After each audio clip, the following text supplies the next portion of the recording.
Sir నమస్కారం sir. నమస్తే అండి.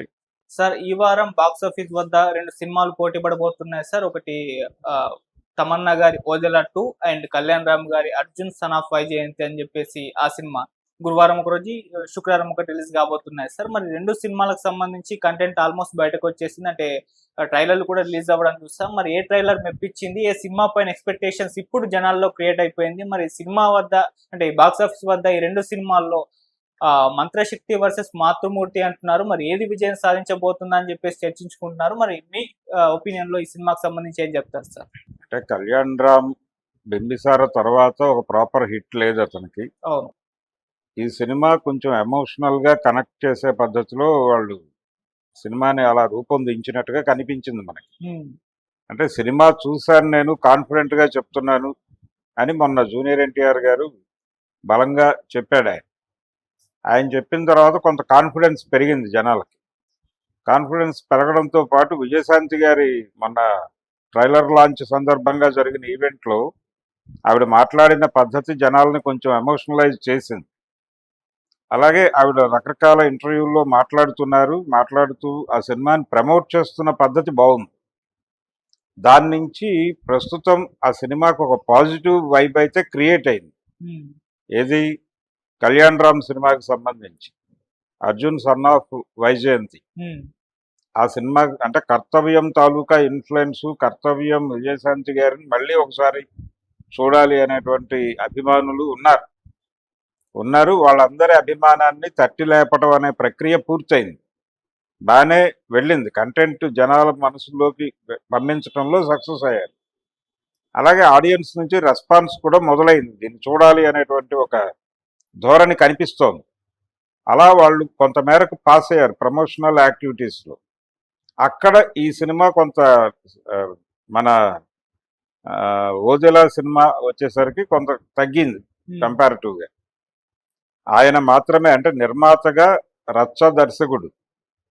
ఆయన ఇస్తున్నటువంటి ఇంటర్వ్యూల ద్వారా దాన్ని కొంత పెంచే ప్రయత్నం చేస్తున్నాడు నంది గారు.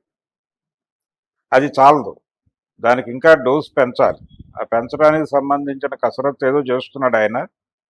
ఇలాంటి సినిమాలు ఏంటంటే మార్నింగ్ షో పడిన తర్వాత రియాక్షన్ మీదే ఆధారపడి ఉంటాయి వీటి భవిష్యత్తు. ఓకే. కానీ థియేటర్కి జనాల్ని రప్పించగలిగినటువంటి పరిస్థితి ఉందా తమన్నాకి అనేది ఇప్పుడు చర్చించుకోవాల్సిన విషయం. ఈ సినిమా కంటెంట్ మీద అంటే ఇదొక జానర్. ఈ జానర్ కంటెంట్ నచ్చేవాళ్ళు వెళ్తారు ఆ సినిమాకి. వెళ్ళిన తర్వాత వాళ్ళకి లోపల సబ్జెక్ట్ బాగుంటే, సినిమా గనక బాగుంటే అది స్ప్రెడ్ అవుతుంది. రెండోది ఆయన ఇంటర్వ్యూల్లో చెప్తున్నాడు, ఈ సినిమా అంటే మేము అనుకుని తీసిన సినిమా కాదు ఇది, ఈ సినిమా మాతో తీయబడింది అన్న ధోరణిలో మాట్లాడుతున్నాడు. ఆధ్యాత్మికతని రంగరించి మాట్లాడుతున్నాడు ఆయన ప్రొడ్యూసర్ గారు. ఆయన చెప్పింది కరెక్ట్. అంటే నాతో తీయించింది, ఒక శక్తి నాతో తీయించింది అన్న టోన్లో మాట్లాడుతున్నాడు ఆయన. చాలా భక్తి ఎమోషన్ని మిక్స్ చేసి జనాల్ని ఆ సినిమాతో కనెక్ట్ చేయడానికి కసరత్తు చేస్తున్నాడు ఆయన. ఆ కసరత్తు ఏ మేరకు వర్కౌట్ అవుతుంది అనేది ఆ మార్నింగ్ షో కలెక్షన్ మీద ఆధారపడి ఉంటుంది. ఒకవేళ ప్రాపర్గా సబ్జెక్ట్ కనుక జనాలకి బాగుంది అనుకుంటే సినిమా నడిచిపోతుంది. కానీ అసలు థియేటర్లే ప్రశ్నార్థకంగా మారిపోతున్నటువంటి సందర్భంలో థియేటర్కల్ రైట్స్ కొనుక్కున్న వాళ్ళని కొంత లాభాల బాట నడిపించడం కోసం ఈ ప్రమోషనల్ యాక్టివిటీ అయితే ఇద్దరు బాగా చేస్తున్నారు. అటు 'ఓజెల' వాళ్ళు కొంత వెనకబడి ఉండొచ్చు, కానీ కంటెంట్ పరంగా వాళ్ళు ఇంకా వెనకబడే ఉన్నారు. ఇంకా కొంచెం దూకుడు పెంచాలి. కానీ ఎందుకనో ఆయన వాంటెడ్గానే తక్కువలో నడుపుతున్నాడు. చూడాలి సినిమా ఎలా ఉంటుంది అనేది. సినిమా కంటెంట్ మీద దాని రిజల్ట్ ఆధారపడి ఉంది. ఈ సినిమాకైతే జనం మూవ్ అవుతున్నారు. ప్రస్తుతానికి ఇప్పుడున్న వాతావరణంలో 'కళ్యాణ్ రామ్' సినిమా కొంచెం బెటర్ బజ్ ఉంది. ఈ 'ఓజెల' చిన్న కన్ఫ్యూజన్ ఉంది. ఈ కన్ఫ్యూజన్ మీద ఒకవేళ సినిమా కనెక్ట్ అయితే పాస్ అయిపోతుంది. అందుకని ప్రస్తుతం ఉన్న కండిషన్ నెంబర్ 1, నెంబర్ 2 పొజిషన్లో ఉన్నారు వీళ్ళు.